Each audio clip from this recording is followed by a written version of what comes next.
नमो सिद्धाणं नमो आयर्याणं नमो वज्रायाणं नमो लोये सव्वसारणं। देवादिदेव विजयराशि शांतिनाथ भगवान की जय हो। देवादिदेव श्री पार्श्वनाथ भगवान की जय।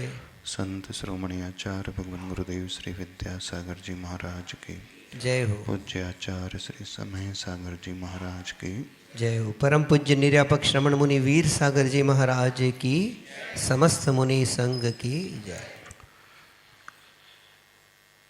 एक मन का रोग होता है और एक तन का रोग होता है।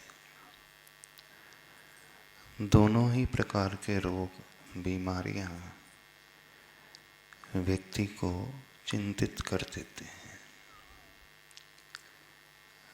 हर इंसान यहाँ भयभीत रहता है, डरता है कि मुझे कोई बीमारी ना हो जाए। शरीर है तो जान है तो जान है। शरीर स्वस्थ रहेगा तो सारी खुशियाँ भी उसे मिलेगी, और शरीर में बीमारी हो जाती है, कितने भी भोगोपभोग की सामग्री क्यों न हो, धन पैसा क्यों न हो, सुविधाएं क्यों न हो, वह उसे सुखी नहीं बना पाती है। आप सभी लोग थोड़ी सी इसकी विसल कम करें, सीटी कम आ रही है, सीटी कम आ रही है, सीटी आ रही है इसमें। आप सभी लोग तन के स्वास्थ्य के लिए बड़े सोचते हैं और उसके लिए थोड़ा समय भी निकालते हो। कुछ लोग मॉर्निंग वॉक करते हैं, कुछ जिम जाते हैं, कुछ वर्कआउट करने लगते हैं घर पे, थोड़े बहुत लोग प्राणायाम भी करते हैं, बाकी अधिकतर आलसी रहते हैं, सोते ही रहते हैं। तो संसार में फिर भी बहुत सारे ऐसे लोग हैं जो फिजिकल फिटनेस को लेकर के सोचते तो हैं, पर मेंटल फिटनेस के बारे में सोचने वाले और भी कम हैं। हम ये समझें, फिजिकल फिटनेस बाद में आती है, पहले मेंटल फिटनेस आती है। यदि मन हमारा स्वस्थ रहेगा तो शरीर भी उतना ही अधिक स्वस्थ होता चला जाएगा। और मन से हम बीमार पड़ जाते हैं तो मन की बीमारी शरीर में बीमारी ला देती है।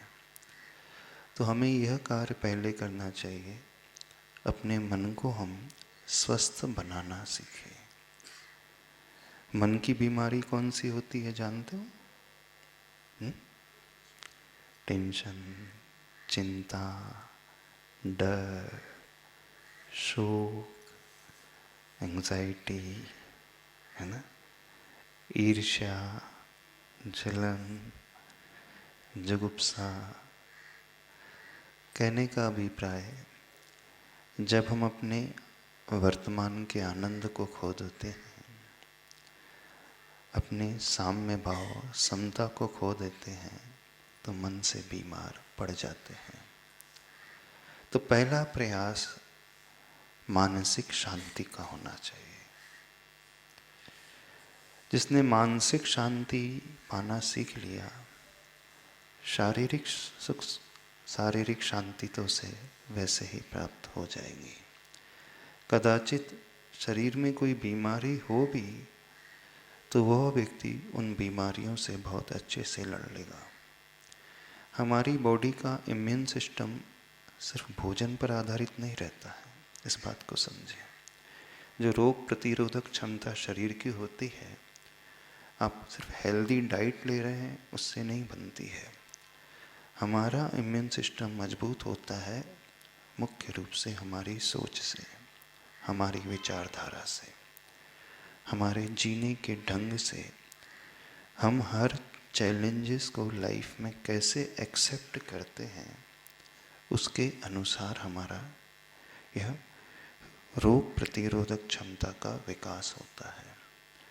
आप लोग अपने इम्यून सिस्टम को बढ़ाने के लिए सिर्फ डाइट की ही चिंता करते हैं। जैनों के पास, अच्छी समाजों के पास पैसों की कोई कमी नहीं है। इतना तो वो अफोर्ड कर ही सकता है कि हेल्दी डाइट, उसे दूध मिल जाए, घी मिल जाए, अखरोट, बादाम, मुनक्का, इतना तो कमा ही लेता है। कमा लेता है ना, हर व्यक्ति इतना कमा लेता है। वेजिटेबल, अच्छी सब्जियां, अच्छे फ्रूट्स, सीजनेबल फ्रूट्स वो अफोर्ड कर पाए, दूध, दही, घी इतना कमा लेता है, तो खाने की कमी किसी के पास नहीं है। जब ऐसा है तो फिर बीमार इतने क्यों हैं?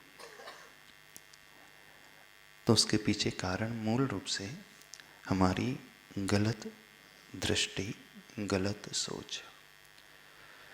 यानी हम मानसिक रूप से बहुत जल्दी बीमार पड़ जाते हैं। हम परिस्थितियों से बहुत जल्दी पराजित हो जाते हैं, उनके सामने हार मान जाते हैं और एक भय, एक डर भीतर भीतर पैदा होने लगता है। तो हमें क्या करना चाहिए? दो सिरे से कार्य करना चाहिए। पहला, अपनी मन की सोच को मजबूत बनाना सीखें। हर हाल में जीवन में आनंद से रहना सीखें। फिर सेकेंडरी आता है हमारी डाइट, भोजन। तो हमें अपनी मानसिक सोच को मजबूत बनाने के लिए क्या करना चाहिए? हमें एक ऐसे व्यक्ति का आलम्बन लेना चाहिए जो स्वयं हर परिस्थिति में, हर हाल में आनंद में रहता है, जो स्वयं निडर रहता है, कभी घबराता नहीं है। उसे हम देखेंगे, उससे हम मिलेंगे, उसके बारे में हम बात करेंगे, उससे हम समझेंगे, उसे हम जानेंगे, तो हमारा मन भी वैसा ही मजबूत होने लगता है। और इन्हीं सब बातों के लिए आप लोगों के लिए कहा गया है कि जीवन में थोड़ा सा धर्म किया करो, जीवन में प्रभु की भक्ति किया करो। क्योंकि जो प्रभु होते हैं वे अपने आप में सबसे अधिक पावरफुल होते हैं। पर यह ना समझ करके, इस मूल तथ्य को ना समझ करके आप लोगों ने भगवान को क्या समझा है? हमारे भगवान जो है हमारे लिए धन पैसा दे देंगे, ये वो दे देंगे, ये सब इस पूर्ति करते चले जाएंगे। पर ऐसा है ही नहीं। जितने भी महापुरुष होते हैं अथवा हुए हैं, वे सिर्फ हम लोगों के लिए आइडियल हैं, रोल मॉडल होते हैं। अर्थात जो जीवन उन्होंने जिया, जो उन्होंने पाया, वैसा जीवन हम जीना सीखें और उन जैसा हम पाना सीखें। ये सही तरीका होता है भक्ति का, धर्म का, गुणानुवाद का, मंत्र जाप का, अथवा स्वाध्याय है, शास्त्रों को पढ़ने का, पूजा करने का, अर्घ चढ़ाने का, अष्टक चढ़ाने का। तो इसे ना समझ करके प्राय व्यक्ति सिर्फ क्रियाकांड में उलझ करके रह जाते हैं और फिर शिकायत करते हैं कि हमें तो कुछ मिल ही नहीं रहा। तो ऐसा नहीं होना चाहिए। तो रोल मॉडल, वो आदर्श हमारी लाइफ में हमें शिक्षा देने वाला होता है। क्योंकि जीवन में जब जब चैलेंजेस आए तो हम उसे कैसे फेस करें। इस दुनिया में कोई भी ऐसा इंसान नहीं है जिसकी लाइफ में चैलेंजेस ना आते हों। कोई भी नहीं है। बड़े से बड़ा व्यक्ति, अमीर से अमीर व्यक्ति भी क्यों ना हो, पढ़ा लिखा भी क्यों ना हो, शारीरिक रूप से स्वस्थ भी क्यों ना हो, तो उसकी लाइफ में भी कदम कदम पर चुनौतियां आती हैं, प्रतिकूलताएं आती हैं। इससे कोई बच ही नहीं सकता। तो हम पहली सोच अपने मन में ये लाना सीखें कि अपना एक्सेप्टेंस लेवल बढ़ाएं। अर्थात स्वीकार का भाव बढ़ाना सीखें। जो भी हमारे साथ हो रहा है, जो भी हमें मिल रहा है, जो लोग हमें मिले हैं फैमिली में, रिश्तेदारों में, समाज में, बिजनेस में, ऑफिस में, जो भी मिलते हैं, हम उन्हें पहले एक्सेप्ट करना सीखें। तो जैसे ही हमारा एक्सेप्टेंस लेवल बढ़ता चला जाएगा, बहुत सारे प्रॉब्लम्स तो वैसे ही सॉल्व होते चले जाएंगे। होता क्या है, प्राय हर व्यक्ति मानसिक रूप से ये तैयारी ही नहीं रखता है उन्हें स्वीकारने की। मन में वो हमेशा यह भाव लाता है कब पिन छूटे इनसे, कब वो मुझसे दूर हो, कब वो ऐसा करे, कब वो वैसा हो जाए, कब ऐसे हो जाए। यानी हर पल वो डिनायल मोड में रहता है, रिजेक्शन के मोड में रहता है, हटाने के मोड में रहता है, दूर करने के मोड में रहता है। तो इसका दुष्प्रभाव क्या होता है, हमारी जितनी भी एनर्जी है हम अपने आप को मजबूत बनाने में न लगा करके परिस्थितियों को हटाने में ही लगा देते हैं, दूसरों को दूर करने में ही लगा देते हैं। तो उसका नुकसान क्या होगा, सारा समय, सारे एफर्ट्स, सारी एनर्जी, सारा धन वैभव आप दूसरी पार्टी को नुकसान पहुंचाने में लगा दोगे तो अपनी ग्रोथ कब करोगे।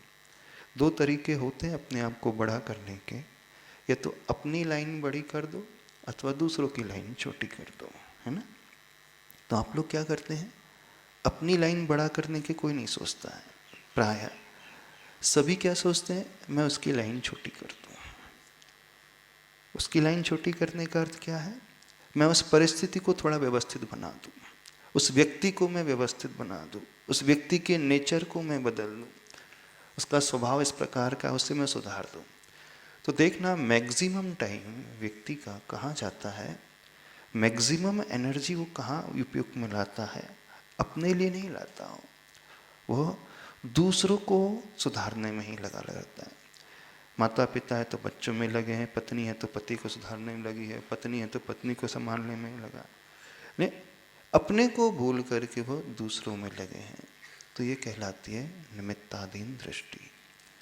और दूसरी दृष्टि होती है उपादान प्रधान दृष्टि, कि हम अपने आप को बड़ा करना सीखें, अपने आप को व्यवस्थित मजबूत बनाना सीखें।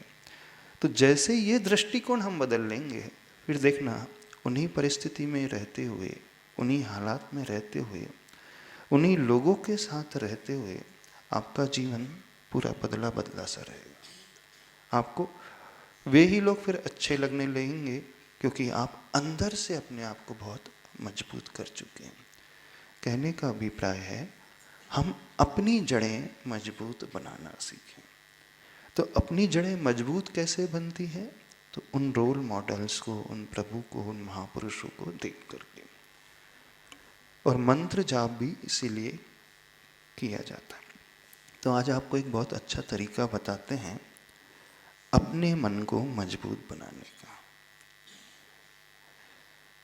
कौन सा तरीका है, अब हमारा इससे मन भी मजबूत बनेगा और तन भी मजबूत बनेगा, हमारा इम्यून सिस्टम भी मजबूत होगा और हमारे मानसिक विचारधारा भी मजबूत होगी। डॉक्टर्स मेडिकल साइंस ये कहते हैं कि हमारे शरीर की जो रोग प्रतिरोधक क्षमता बढ़ाता है वो क्या होता है, हमारे ब्लड में WBCs होते हैं ना, वाइट ब्लड सेल्स। जिसकी बॉडी में WBC काउंटिंग जितनी अच्छी रहेगी वो हर रोगों को जीत लेगा, यानी मौसम बदलेगा तो उसे बीमारी नहीं होगी। और जिसकी बॉडी में WBC काउंटिंग जितनी कम रहती है, थोड़ा सा मौसम बदलता है, सर्दी जुकाम हो जाएगा, उससे खांसी हो जाएगी, वायरल फीवर आ जाएगा, बीमार पड़ जाएगा। तो मौसम के बदलने से यदि हमारे भीतर बीमारी पैदा हो रही है तो इसका अर्थ है कुछ ना कुछ हमारे रक्त में, हमारे शरीर में कमी है। तो एक तरीका बताते हैं जिससे हमारी WBC काउंटिंग भी बढ़ेगी और जिससे हमारा मन भी मजबूत होगा। दोनों ही लाभ होंगे, यानी शारीरिक स्वास्थ्य का भी लाभ होगा और मानसिक स्वास्थ्य का भी लाभ होगा। जब हम अरिहंत भगवान का ध्यान करते हैं अथवा नमो अरिहंताणम कहते हैं, तो अरिहंत परमेष्टि अथवा नमो अरिहंताणम इस पद के उच्चारण में जो एनर्जी जनरेट होती है उसे वाइट रंग से असाइन किया है। जैन फ्लैग में, जैन ध्वज में 5 रंग होते हैं ना, देखो 5 रंग है ना, सफ़ेद, लाल, पीला, हरा और नीला। तो जो सफ़ेद रंग है वो नमो अरिहंताड़म का प्रतीक है। लाल रंग है सिद्ध परमेष्टि का प्रतीक है। अब हमें किस पर काम करना है? हमें अपनी WBC पर काम करना है, ने वाइट ब्लड सेल्स को बढ़ाना है। तो हमें क्या करना चाहिए? अरिहंत परमेष्टि का ध्यान करना चाहिए। अब कैसे ध्यान करें? अपने पूरे शरीर प्रमाण हम उन अरिहंत भगवान को स्थापित करें। कैसे स्थापित करें? हमारे शरीर में 8 अंग होते हैं। 2 हमारे पैर हैं, 2 हमारे हाथ हैं, एक हमारी कमर है, 6वां अंग है हमारी रीढ़, 7वां हमारा हृदय स्थल और 8वां हमारा मस्तक। तो ये अष्ट अंग कहलाते हैं। ये तो हो गए शारीरिक संरचना। अब ये 8 अंग प्रतीक होते हैं प्रभु के 8 मूल गुणों को लेकर के। अब देखना उसे हम मन से कैसे जोड़ेंगे। क्या ध्यान का विषय बनाना है? अपने पूरे शरीर प्रमाण उन अरिहंत भगवान को बैठाना है। अर्थात अब ये शरीर हमारा शरीर नहीं है। किसका शरीर हो गया है? अरिहंत भगवान का शरीर हो गया है। जैसे ही अब शरीर वो हो गया तो आपके विचार भी वैसे ही होने लगेंगे। हमारे शरीर में राइट लेग है तो वो प्रतीक होता है निशंकित अंग का, दृढ़ता का। संदेह नहीं होगा उसे, डाउट नहीं होगा। जीवन में उसका विश्वास बहुत मजबूत बना रहेगा। लेफ्ट लेग है, वह प्रतीक होता है निकांक्षित अंग का। अर्थात ऐसा व्यक्ति जीवन में मांगने वाला नहीं होता है, इच्छाएं ज़्यादा नहीं करता है, जो मिला उसमें वह संतुष्ट रहता है। धर्म करेगा, धर्म के बदले में मुझे ये प्राप्त हो जाए, वो प्राप्त हो जाए, ऐसा भाव नहीं करेगा। तीसरा अंग होता है हमारे लेफ्ट हैंड। ये प्रतीक होता है हमारे निर्विचिकित्सा अंग का। यानी प्रभु के भीतर सम्यक दर्शन के 8 अंग हैं। निशंकित अंग, निकांक्षित अंग, निर्विचिकित्सा अर्थात उन्हें ग्लानि नहीं होती है, परिस्थितियों से जुगुप्सा ईर्ष्या नहीं होती है। चौथा अंग है राइट हैंड। ये होता है अमूढ़ दृष्टि का। अर्थात हम मूर्खता वाली विचारधारा नहीं रखते हैं, जो भी है मजबूती से, फर्मनेस से रखेंगे। 6वां अंग है, 5वां अंग है उपगूहन। अर्थात आप बॉडी के अपने उस हिस्से को हमेशा बचा कर के रखते हैं, किसी के सामने दिखाते नहीं, वो कमर वाला हिस्सा। 6वां अंग है हमारे लिए जो स्थित करे, मजबूती दे, स्थितिकरण अंग, यानी हमारी स्पाइनल कॉर्ड। जिसकी रीढ़ अच्छी होती है वही बैठ सकता है, वही सब कार्य कर सकता है। और रीढ़ अच्छी ना हो तो व्यक्ति बैठ भी नहीं पाएगा। 7वां अंग है वात्सल्य अंग, हृदय, जो करुणा से भरा हुआ होता है, परम वात्सल्य से। और 8वां अंग है हमारा प्रभावना, प्रभु का फेस। तो हमें क्या विजुअलाइजेशन करना है, क्या देखना है? हमारे शरीर के 8 अंगों में प्रभु के 8 अंग समाहित हो गए। ये हो गया शरीर से। फिर वाणी से कैसे? नमो अरिहंताड़म, इस पद का उच्चारण करना है। और मन से हम उन गुणों को अपने भीतर देखने की कोशिश करेंगे। अर्थात मन, वचन और काया, तीनों का सम्मिश्रण। तो जहाँ मन, वचन और शरीर तीनों मिल जाते हैं तो हमारा विकास होलिस्टिक रूप से, सर्वांगीण रूप से होने लगता है। ठीक है, समझ रहे हैं क्या करना है? चलो अब आसन में बैठ जाओ। पद्मासन में बैठे तो बहुत अच्छा है, यदि नहीं बैठ पाओ तो अर्ध पद्मासन में बैठो। इस आसन में बैठने के लिए आपके जो वस्त्र, कपड़े हैं वो भी कंफर्टेबल होना चाहिए। स्किन टाइट जीन्स पहन के आओगे तो कैसा होगा? कॉटन ट्राउज़र हो ना, जिसमें एयर पास अच्छे से हो सके, फिटनेस अच्छी हो। चलो सीधे बैठ जाओ। सर्वप्रथम हम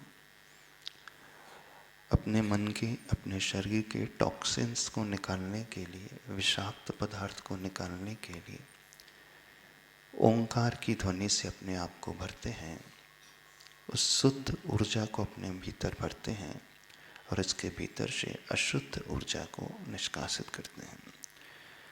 गहरी सांस लें, नाभि तक श्वास को भरते हुए रीढ़ एकदम सीधी रखें, गर्दन सामने की ओर, चेहरे पर प्रसन्नता, आंखें बंद।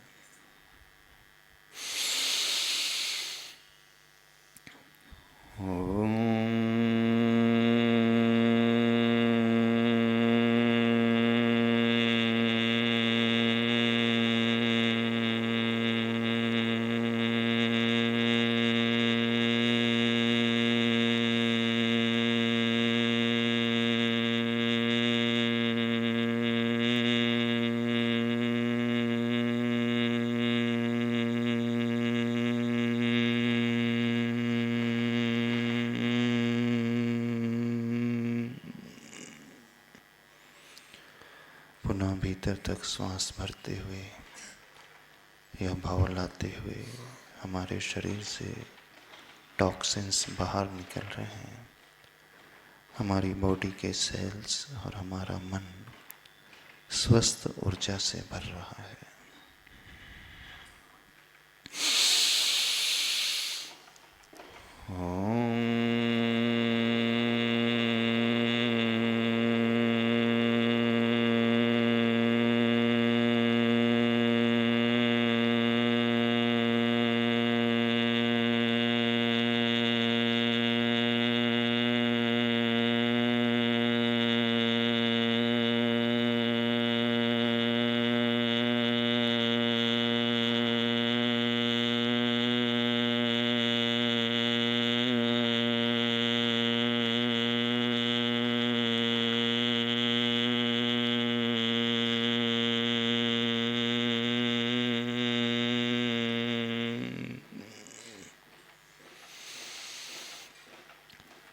धीरे धीरे श्वास भीतर लें, नाभि तक श्वास को लाने की कोशिश करें, रीढ़ सीधे रखते हुए उस नाभि से ओम बीजाक्षर ऊपर उठता हुआ देखते चले जाएं।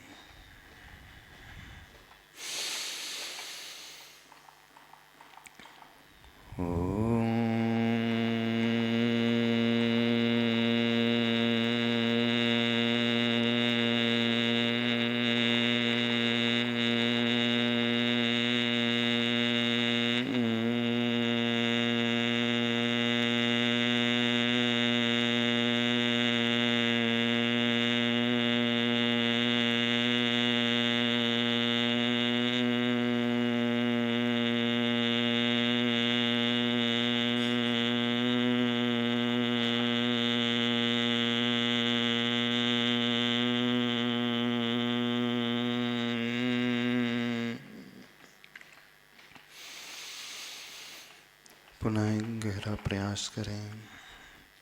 यह दीर्घ ओंकार की ध्वनि हमारे रेस्पिरेटरी सिस्टम को मजबूत बनाती है। लंग्स के वे छिद्र खुलने लगते हैं, वहाँ ऑक्सीजन गहरी प्रवेश होती है।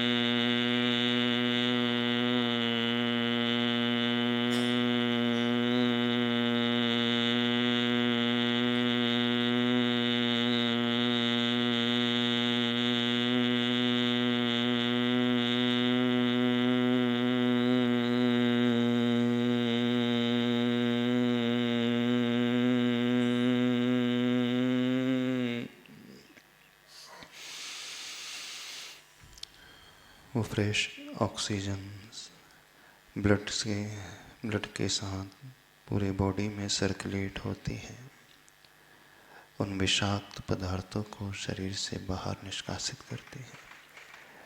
एक बार गहरी सांस लेके पुनः उस ओंकार की दीर्घ ध्वनि को करें।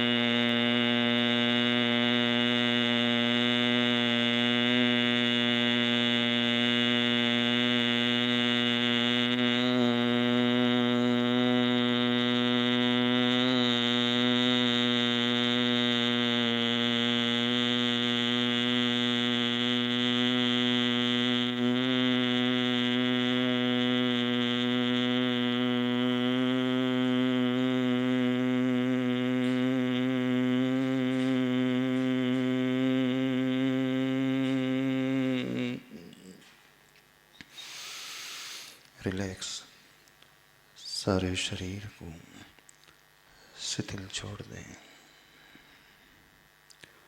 सहज रूप से श्वासोच्छ्वास लें।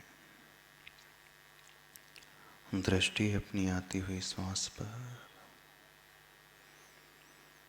वह श्वास ओम के स्मरण पूर्वक भीतर प्रवेश हो रहे।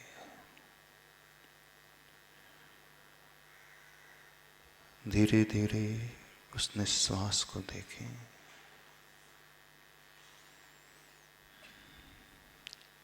अपने मन को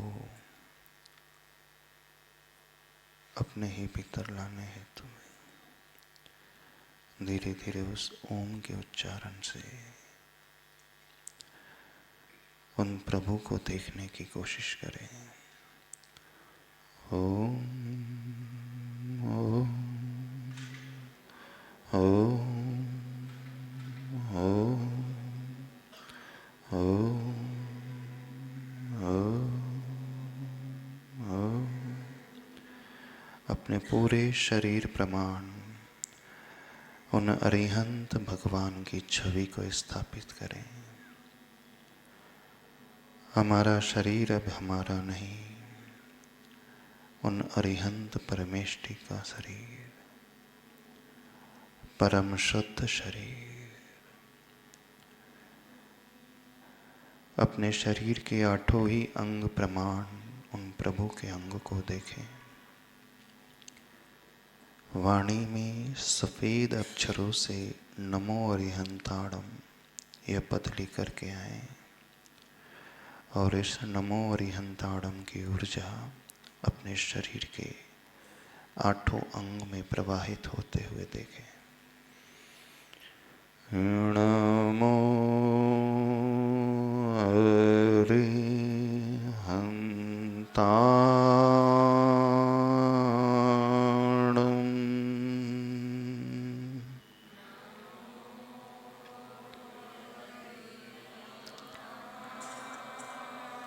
दृष्टि अपने दाएं पैर की ओर लेकर के आए। शरीर का यह अंग, निशंकित अंग का प्रतीक,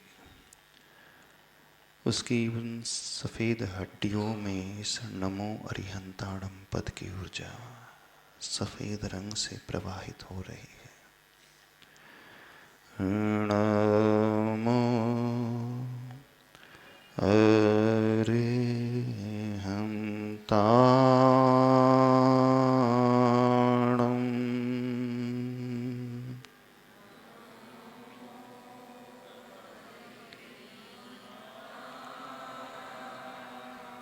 मैं अपने मन के डाउट्स को निकालता हूँ, अपने मन में विश्वास लाता हूँ। मैं पूर्ण आत्मविश्वास से भरता हूँ। मुझे कोई शंका नहीं, कोई संदेह नहीं। उस ऊर्जा को अपने दाहिने पैर में प्रवाहित होता हुआ देखें। नमो अरिहंताणम।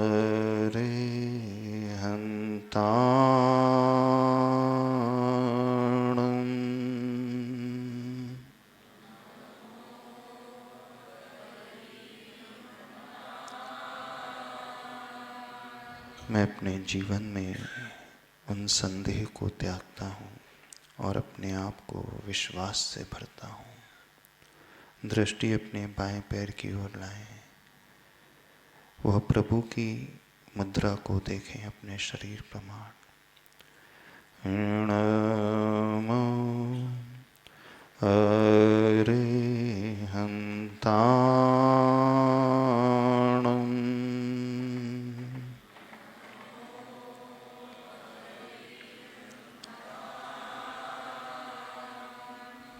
इच्छा ही मेरे दुख का मूल है। मैं समस्त इच्छाओं को, आकांक्षाओं को जीतता हूँ। उन प्रभु जैसे निकांक्षित होता हूँ। नमो अरिहन्ताणम्।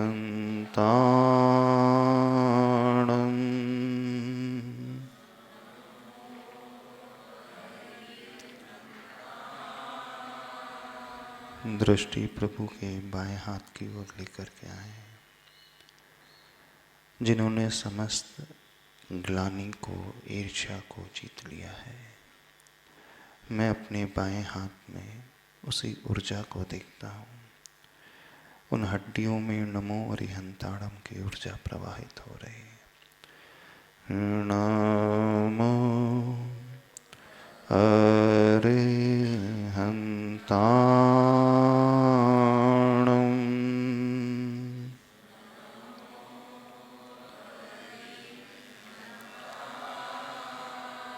मैं अपनी ईर्ष्या के भाव को, जलन के भाव को त्यागता हूँ। मैं अपने आप को पूर्ण मानसिक रूप से स्वस्थ बनाता हूँ।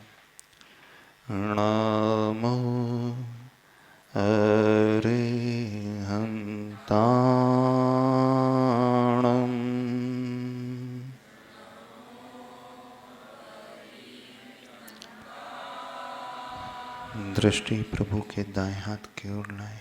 अपने दाएं हाथ में प्रभु की वह ऊर्जा। पूर्ण रूप से मैं मूर्खता को, मूढ़ता को त्यागता हूँ। नमो अरिहन्ताणम्।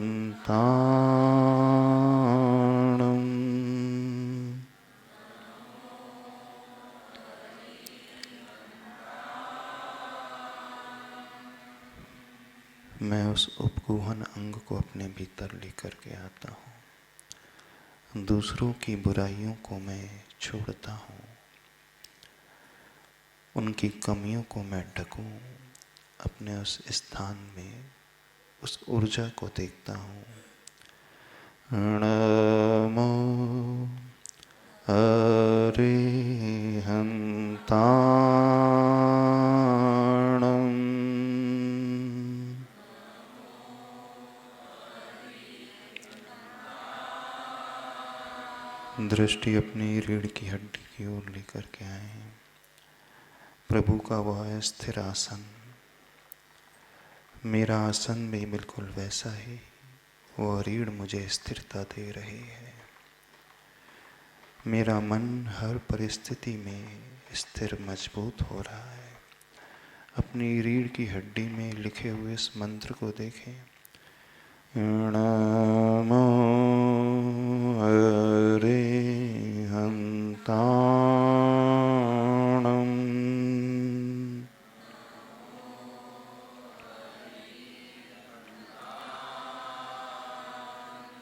उस बोन में प्रवाहित होने वाला बोन मैरो, मेरे भीतर भी वैसी ही ऊर्जा प्रवाहित हो रही है।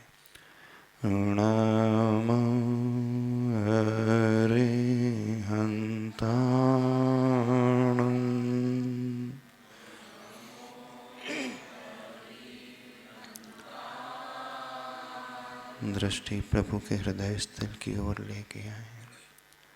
अपने हृदय स्थल में उनके हृदय को स्थापित करें। अपनी क्रूर हिंसा के परिणाम को मैं छोड़ता हूँ। क्रोध की भावना को त्याग कर उन्हें जैसे वात्सल्य से भरता हूँ। नमो मैं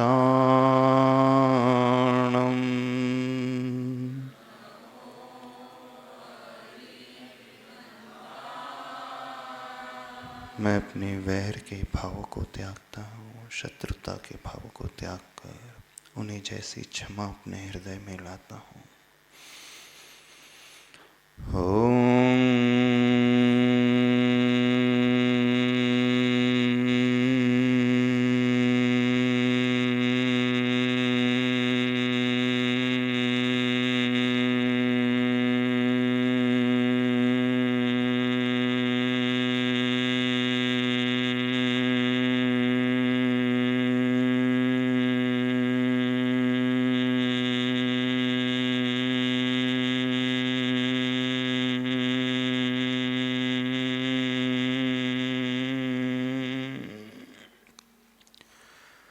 दृष्टि प्रभु के मस्तक की ओर लेके आए।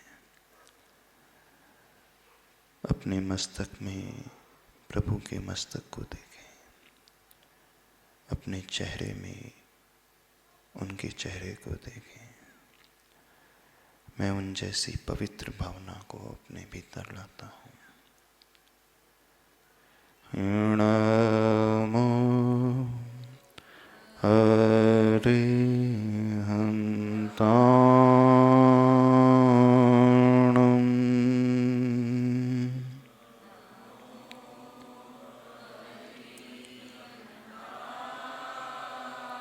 अपने पूरे शरीर प्रमाण उन अरिहंत भगवान की छवि को मैं स्थापित करता हूँ। प्रत्येक अंग में उनके अंग को मैं देखता हूँ। मेरे शरीर के 8 अंग प्रभु जैसे हो रहे हैं। मेरा मन उन गुणों से भर रहा है। गहरी सांस लें। जहाँ जहाँ रक्त का संचार है, जहाँ जहाँ हमारी आत्मा के प्रदेश है, जहाँ हमें अनुभव हो रहा, पूरी चेतना प्रमाण उन प्रभु की आत्मा को मैं देखता हूँ। नमो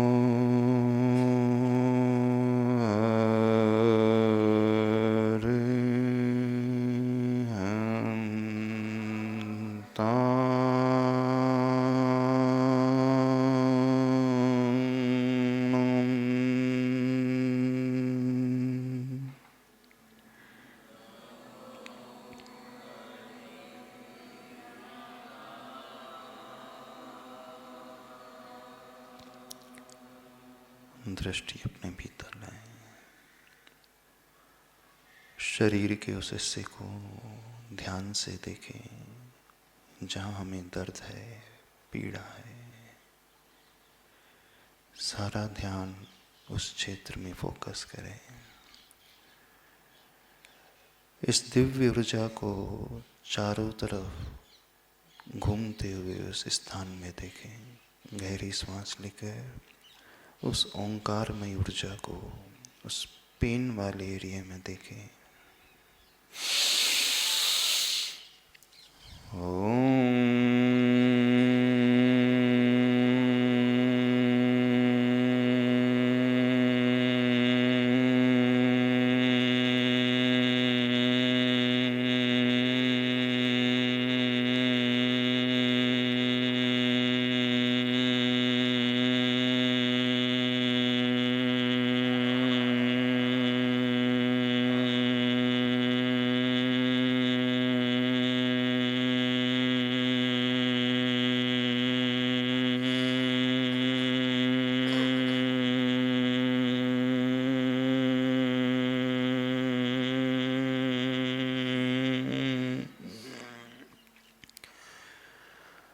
शांत होकर उस ऊर्जा के प्रवाह को उस क्षेत्र विशेष में घूमता हुआ देखें।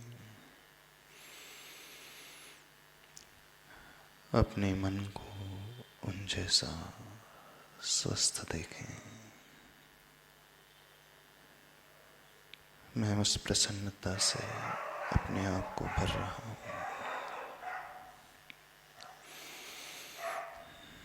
दोनों हाथ जोड़े हृदय के निकट लाए, मंगल भावना से अपने आप को भरते हैं। कुछ हो या ना हो, कुछ हो या ना हो, मेरा मन दुर्बल ना हो।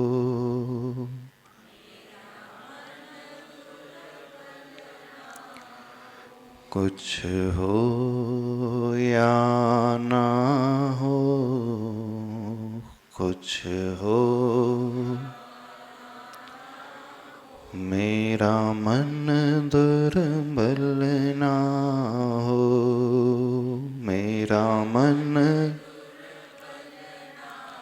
प्रेम भाव से, क्षमा भाव से, प्रेम भाव से,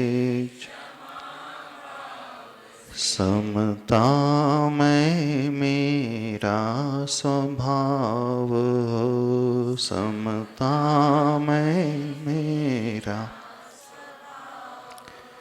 गुणी जनों के दर्शन से, गुणी जनों के दर्शन से, नित मंगल मंगल हो, नित मंगल। आंखें खोलते हुए हल्की क्लैपिंग करते हुए, कुछ हो या ना हो, कुछ हो, मेरे मन में घृणा न हो, मेरे मन, कुछ हो या ना हो, कुछ हो या ना, मेरा मन दुर्बल ना हो, मेरा मन। मोक्ष मिलेगा मिलता रहेगा, मोक्ष मिलेगा मिलता रहे, धर्म फलेगा फलता रहेगा, धर्म फलेगा फलता रहेगा। अहंकार तज कुटिल भाव तज, हर तज कुटिल, मन तुम सरल रहो, मन तुम सरल रहो, कुछ हो या ना हो, कुछ हो या ना हो, मेरे मन में छल ना हो, मेरे मन, कुछ हो या ना हो, कुछ हो, मेरे मन में वैर ना हो, मेरे मन में द्वेष ना हो, मेरे मन में पाप ना हो, मेरे मन में काम ना हो, मेरे मन में क्रोध ना हो, मेरे मन में राग ना हो, कुछ हो या ना हो, कुछ हो या ना हो, मेरा मन दुर्बल ना हो, मेरा मन, जो भी मिला है मुझको जग में, जो भी मिला है मुझको निर्मल निर्मल लगा है मन में, निर्मल निर्मल लगा है मन। काम रहित जो क्रोध रहित जो, काम रहित जो, ऐसे गुरु की भक्ति नित हो, ऐसे गुरु की भक्ति नित हो। कुछ हो या ना हो, कुछ हो, मन गुरु निंदक ना हो, मन गुरु निंदक ना। मेरा मन दुर्बल ना हो, मेरा मन मल ना हो। अरहम परम शांति, ओम अरहम परम शांति, परम शांति, परम शांति। दोनों तिल को रगड़कर अपने पूरे शरीर से स्पर्श करते हुए शुद्ध ऊर्जा को लें। बोलिए महावीर भगवान की जय।